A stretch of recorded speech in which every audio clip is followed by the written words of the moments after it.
कि मैं जब से ये जंग शुरू हुई है, मैं उस वक़्त से ये बात बार-बार दोहरा के कह रहा हूँ, ये अमेरिका की जंग नहीं है, ये इज़राइल की जंग है अमेरिका के खिलाफ। अमेरिका को ड्रैग किया जा रहा है और अमेरिका को उस जंग में ड्रैग किया जा रहा है कि जिसमें अमेरिका के रिसोर्सेज़ को पूरी तरह से ड्रेन किया जाएगा और उसके बाद अमेरिका को मिडल ईस्ट से निकलने पर मजबूर किया जाएगा और जब अमेरिका मिडल ईस्ट से निकलने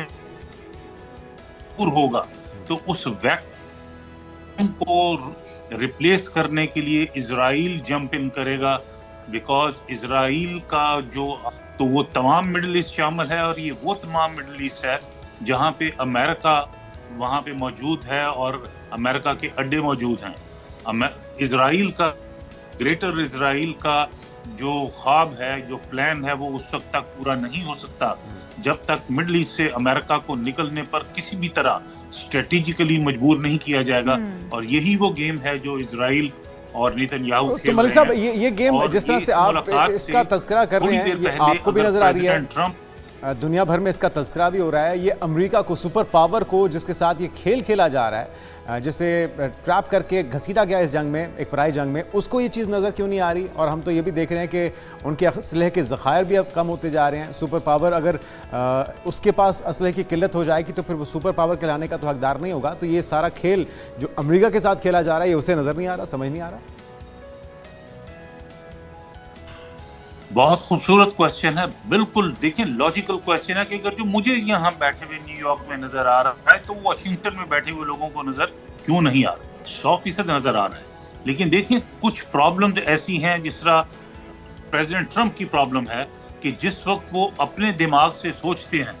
तो उस वक्त वो बहुत सही सेंसिबल बातें करते हैं। जिस तरह प्रेसिडेंट ट्रंप का ये कहना कि मुझे नेतन्याहू इस गैर जरूरी जंग में घसीट रहा है। सो देखिए ये बात उनको भी पता है। अब ये मेरा काउंटर क्वेश्चन है आपसे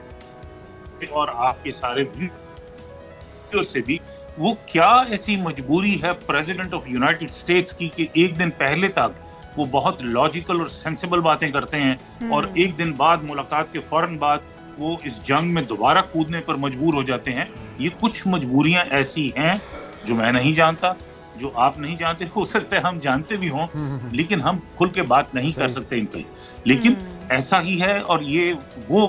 बदनसीबी से वो जंग है जो अमेरिका को वहां पे ले जाएगी जहां पे वियतनाम वार और कोरिया की वार और ये इंडो चाइना की वार में अमेरिका के रिसोर्सेज ड्रेन हुए।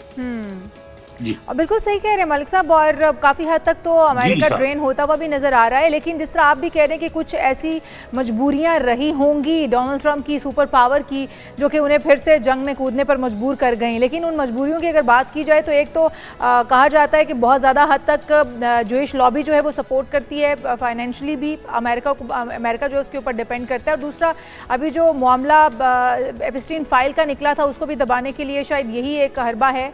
जिससे अमेरिका की को भी इस जंग के लिए तैयार किया जा सकता है। अदरवाइज फिर वो फाइल अगर खुलेंगी तो डोनाल्ड ट्रंप के पास बचने का कोई दूसरा रास्ता नहीं रहेगा, उनके साथ उनके दीगर साथियों का भी। तो क्या यही वजूहात हो सकती हैं? और जिस तरह से डोनाल्ड ट्रंप कहते हैं कि अब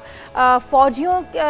की बजाय अगर वहाँ पर इक्तिसादी तौर पर, मुआशी तौर पर ईरान को कमज़ोर किया जाता है और जिस तरह से ब्लॉकेज लगाया गया है उसको यूं ही बरकरार रखा जाता है, तो ईरान को बहुत जल्द घुटनों पर लाया जा सकता है, क्योंकि बहुत जल्द उनके बैंकों से पैसे निकलना शुरू हो जाएंगे, सूरत हाल वहाँ पर कशीदा होती जाएगी। फाइनेंशियली उसको कमज़ोर करने के बाद जो है वो ईरान को घुटनों पर लाया जा सकता है। तो क्या आप समझते हैं कि अब यही तरीका कार इस्तेमाल किया जाएगा?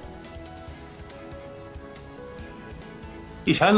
ये भी आपका बड़ा लॉजिकल क्वेश्चन है, लेकिन मैं ऑनेस्टली एक बात वाज़ेह करूं कि ईरान ने साबित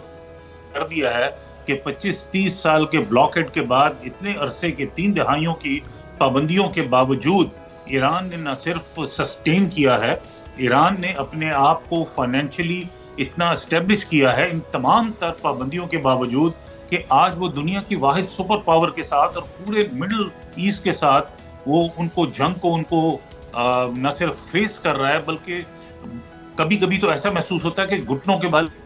बिठा रहा है ईरान। सो देखिए, ये पाबंदियां ईरान के ऊपर अमल दरामद जितना मर्जी वो करवा लें, लेकिन ईरान के ऊपर इसका कोई फाइनेंशियल इम्पैक्ट नहीं होगा,